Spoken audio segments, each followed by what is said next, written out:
Hey everybody, TBC here. So we're now 3 weeks into Kunark, and I don't know about you, I've hit level 60, I've hit my epic, and VP key done and clearing that content now. So what else is there left to do in Kunark? Well, in this video I'm going to dive right in and look at some things you can do while we are sitting around waiting for Velious to launch. But just before we get into the video, firstly I want to say thank you for everyone who's subscribing. We've finally hit the 1k subscribers, and very grateful for you all for doing that. I really do appreciate it. And of course, as always, big shout out to our channel members who support the channel. It helps me keep creating content for you all. If you're interested in becoming a member, hit the button down below. Also, as always, appreciate any likes and subscribes and any comments that you may have. So now let's get into the video where I put together a bit of a list on things that you can definitely do while waiting around for Velious on Oakwynd right now. So number one thing that you should definitely do on Oakwynd, now that we're a few weeks into Kunark, is get your Howling Stones key done. Now the first part that you need can drop from basically anywhere in the Chardock fort. Now what you're looking for is the Chancellor of Dizog, and he can spawn anywhere. I've seen him spawn in the castle, I've even seen him spawn outside, so just kill lots of Charnocks and just be ready to raise a mage bot probably as soon as you see him. It can take a little bit of time to do, even just to get one of the Jade Crocodile prods, but if you're pretty consistent, you're sticking to kind of like 1 or 2 areas of the castle where you can lock it down, you should be able to pick up the Chancellor. After that, you want to get yourself down to Kazora, right the way down to the bottom, to hopefully find Zalgos. He might not be up, but hopefully he is, and you're looking for the Zygosian Fang. He can drop 2 on them. I've even seen 3 drop on Oakwynd. Typically there's always people here still trying to get this piece. For them, their boxes, their group, so you may have to wait in line, and of course first to engage doesn't necessarily mean that you will get it, but you get those 2 Howling Stones key done. Next on my list is Farm Chardock faction, and this one pretty much goes without saying, to be honest. If you're going to be doing any of the quests that involve the Charnocks, like the rings and Spirit Record, you're gonna have to come and kill a lot of goblins and get some of their skins.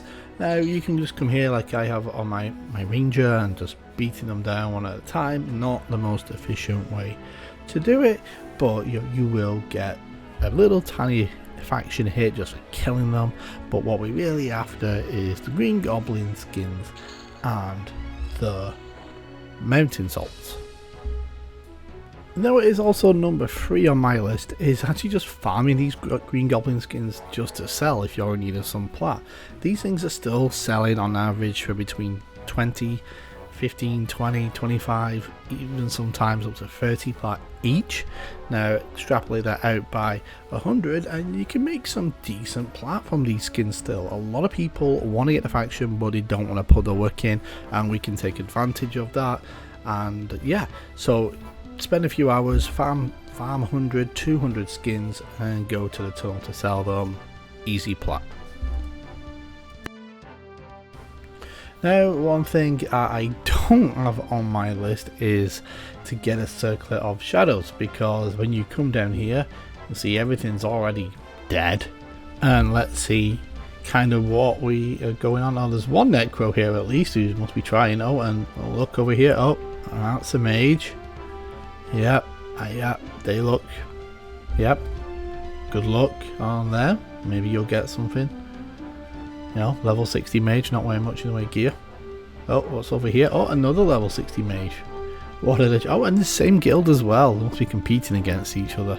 What are the chances of that? Kind of feel sorry for this Necro.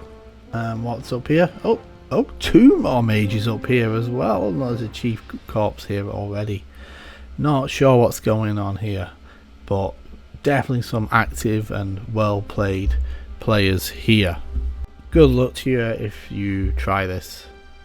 Yeah.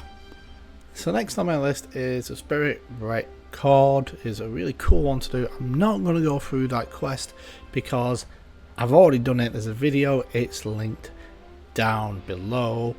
Really fun quest to do. It's a little bit easier now since even when I made that video, because the angry goblin is spawning so much. The big bottleneck is going to be the shady goblin more than ever now. So good luck with that one. Hopefully you've got 65 buddies who can pop a pick and you can be the first one to it.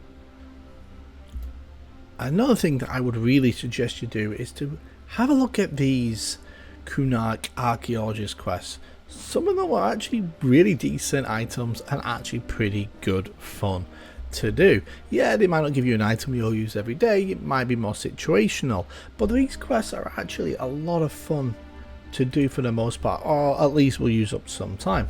So we look at like the Ivy She Blade for example, which is a nice item that's got situational use if you need to position a mob, because it's got a hell of a push on it with that Divine Wrath effect. So really good for monks, or so really good for like warriors or rangers or bards to position mobs kind of situationally if a mob gets out of position. And it's like a good quest that takes you all across Kunark, from Velious, Chardock. You'll see that you need items from a whole bunch of these kind of areas. So yes, you're not going to probably do it in a day, it'll probably take you a little bit of time, but these quests are actually, like I said, pretty good, pretty fun to do. And these quests were actually added in, I think it was back in 2017. They actually went back and finished a bunch of these quests that were kind of left kind of open-ended or untied together or whatever from back in the day. They added them in, and they do give level and kind of era appropriate rewards for Kunark, so I definitely recommend you check them out. And folks, as well, it's time to really start looking at our trade skills, especially if you are a caster and you're into Velious. You've got the Cold Aim Prayer Shells, which produce a really good item at the end that has Flowing Thought on it. The P99 wiki is actually really good for this quest line. Some of the other articles are completely out of date or not relevant to TLPs, but this one's decent. And you'll see number 7, a Ruined Prayer Shawl, has FT1 on it. I think it's one of the only items in this era that has any Flowing Thought on it, which gives you an increased mana regen. That's why it's a very sought after item in this era. But to get it, use several trade skills that you need to go through, and yeah, you might be able to trade or use heirloom alts and whatnot for some of it, but you're going to be looking at needing baking, brewing, fletching, jewel crafting, pottery and tailoring to get all the way to the 7th. And yes, you can fail those combines, and yes, that means you have to do more farming, and we want to avoid that wherever possible.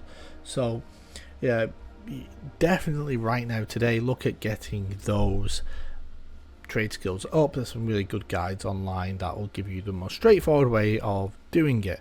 That way you're not having to waste too much time in Velious having to do it then, when you could have easily done it now. Next up we have level up some alts. As we know in Luckily with AAs, we're going to get 10% additional experience. The problem with that is I really don't like leveling alts in Kunark. I don't find going to Velious or Chardock to be fun with like boxes. I'd much rather wait until we have Velks, because I just find it a much better zone to do this in, and it's a lot faster than doing it in Chardock or Velious. So yeah, the options there if you want to do it. You know, if you've really nothing better to do, then yeah, go ahead, level some alts. Alright, that's all I've got for Kunark. And Kunark it's a very strange and disappointing, okay, I'm just going to call it's a bad expansion for players who play at a high level. It really doesn't add any new challenges or anything particularly new. It's just kind of more of the same from Classic, and that's kind of the feel you get from the expansion when it first came out. They really didn't have a clue that, one, they were going to have an expansion, or two, what they were going to do. And you see that with some of the level ranges of the raid mobs in Classic, like the Eye of Vishan, which is like level 70, level 75 or something stupid. That was the only way to make mobs harder. And yeah, you saw with Kunark, they kind of really struggled to kind of reinvent that, and it kind of carried on the same. And wasn't really until Velious before like the raid scene and content was really what it was geared at, and that was like becoming a much bigger part of the game. Because honestly, Kunark, I don't know what more I would recommend to do, because there isn't a lot more to do.